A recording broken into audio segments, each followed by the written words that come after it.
Hey, salut tout le monde, j'espère que vous allez bien. Aujourd'hui, on se retrouve pour une nouvelle vidéo conseil, cette fois-ci portée sur notre budget alimentaire. Mais avant de commencer, comme ça c'est fait, si jamais vous avez aimé cette vidéo, je vous invite à la liker, à la partager et surtout à vous abonner. Franchement, c'est un immense soutien que vous accordez à une petite chaîne comme la mienne. Merci beaucoup.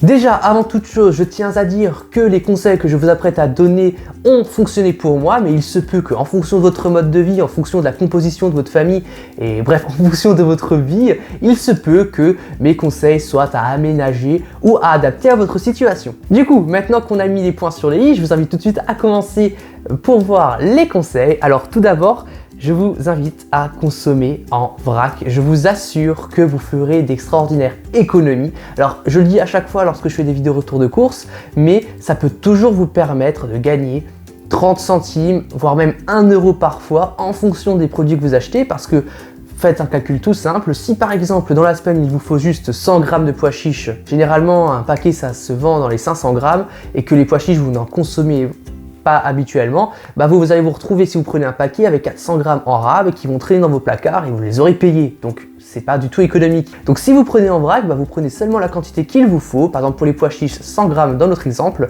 et vous êtes heureux et votre portefeuille aussi. Vous verrez que au fur et à mesure, même si parfois ça ne peut être que 40 ou 30 centimes comme dit, cumuler ça peut quand même faire pas mal à la fin du mois. Ensuite, un conseil qui est relativement connu et que je pense n'est pas très nouveau, c'est tout simplement de faire une liste de courses et une liste de repas à l'avance. Pourquoi? Parce que comme ça, vous allez savoir qu'est-ce qu'il vous faut exactement dans votre liste de courses, parce qu'il se peut que en regardant dans vos placards, finalement vous en avez déjà, par exemple un produit, je ne sais pas, les pois chiches encore une fois, il vous en faut cette semaine, mais que voilà, vous allez hop, on va les acheter vite fait, c'est pas cher.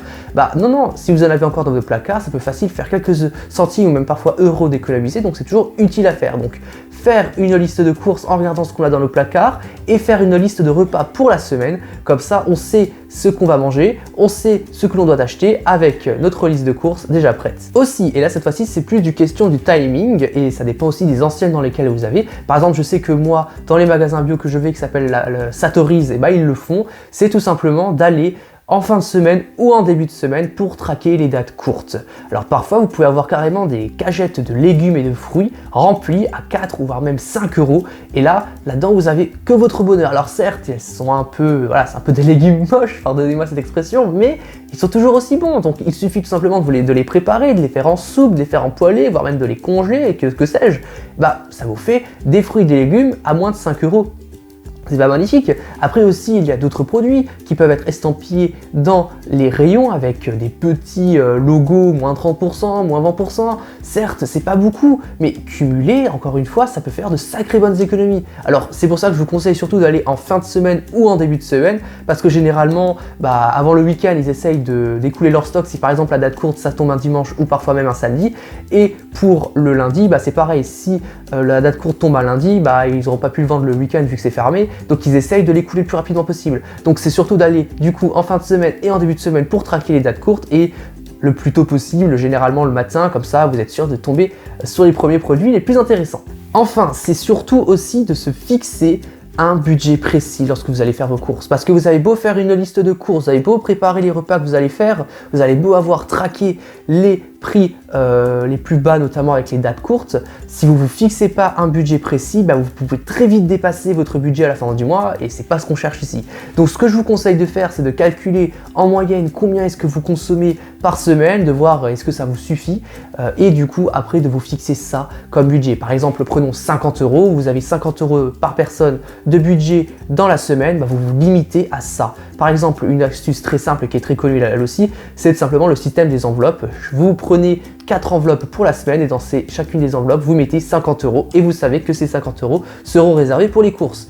Pas 1 euro de plus, pas 1 euro de moins. Donc là, ça peut très bien vous aider, surtout si vous êtes du genre à aller faire vos courses et malgré votre liste, d'acheter 2-3 petits trucs qui ne sont pas forcément utiles. Maintenant que les conseils relatifs, on va dire, à la phase préparation des courses et à la stratégie de comment les faire sont faits, je vais vous montrer d'autres conseils un peu plus simples, un peu plus utiles aussi sur le long terme, qui pourront non seulement vous aider au niveau du budget, mais aussi aider la planète sur différents points. Le premier conseil, c'est tout simplement de favoriser les circuits courts et les légumes et les fruits de saison. Ça peut paraître bête de dire ça comme ça, mais il y a encore beaucoup de personnes, et je suis aussi le premier à le faire, je devrais vraiment plus aller du coup dans les marchés et les fermes, d'aller chercher les fruits et les légumes de saison et les circuits courts généralement. Ça vous ferait d'extraordinaires économies, je vous assure, parce que généralement les fruits sont de saison, ils sont moins chers parce qu'ils sont en plus grande abondance, et vous avez aussi tous les frais de transport qui ne sont plus comptés. Et pour les circuits courts, vous avez tous les intermédiaires qui ne sont plus non plus comptés.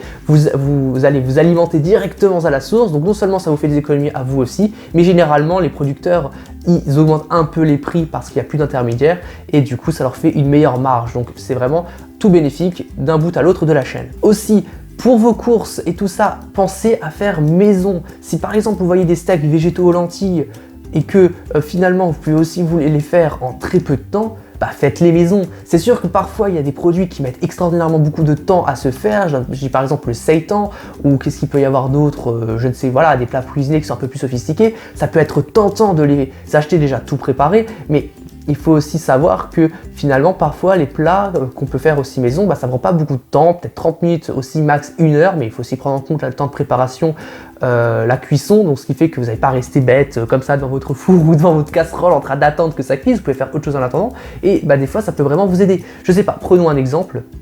Vous avez un pack de steak végétal qui coûte 2 € les deux, voilà, ça fait 1 € le steak végétal, et que finalement fait maison ça peut vous revenir à 40 centimes seulement. Je tiens un exemple vraiment tout bête.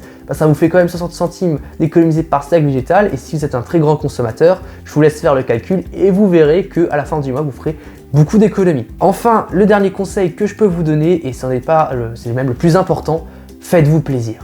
Vraiment, c'est vrai, faites-vous plaisir dans le sens de vous restreignez pas à payer le moins possible, à faire en sorte de ne pas avoir du plaisir derrière. Voilà, je veux vraiment me restreindre à ne pas dépenser dans mon budget alimentation. Moi je dis toujours que le bonheur vient par son estomac, donc il faut vraiment se faire plaisir. Certes, moi aussi, si vous allez me dire sur ma chaîne YouTube, j'ai fait des défis à 6 € ou même à 10 €. Je précise encore une fois que ça reste des défis. C'est fait pour les personnes qui sont vraiment ric-rac niveau budget, qui n'ont plus d'argent à la fin du mois. Il leur reste 10 € ou 10 € sur leur compte bancaire. Qu'est-ce qu'ils peuvent faire avec? C'est ça que je leur propose de faire. Après, bien entendu, faites pas ça tout le temps. Si vous avez les moyens, si vous pouvez un peu vous faire plaisir en achetant des petits gâteaux, un plat préparé que vous aimez particulièrement, ou tout simplement voilà, des ingrédients que vous aimez, achetez-les. Bien sûr, en faisant attention à votre budget, mais ne vous restreignez pas et faites-vous plaisir. C'est vraiment le plus important, parce que ne pas se faire plaisir, c'est le meilleur moyen pour craquer par la suite, et du coup retourner dans ce cercle vicieux, d'acheter encore plus, et du coup de ne pas maîtriser son budget. Donc c'est vraiment très important de faire ça. Voilà, en tout cas, c'est tout pour moi pour ces conseils. J'espère qu'ils vous serviront pour le futur. Alors bien entendu, ce n'est pas une liste exhaustive. Si jamais vous avez d'autres conseils, je vous invite à les partager en commentaire pour la communauté tout entière. Et je vous dis tout de suite à une prochaine vidéo. À plus!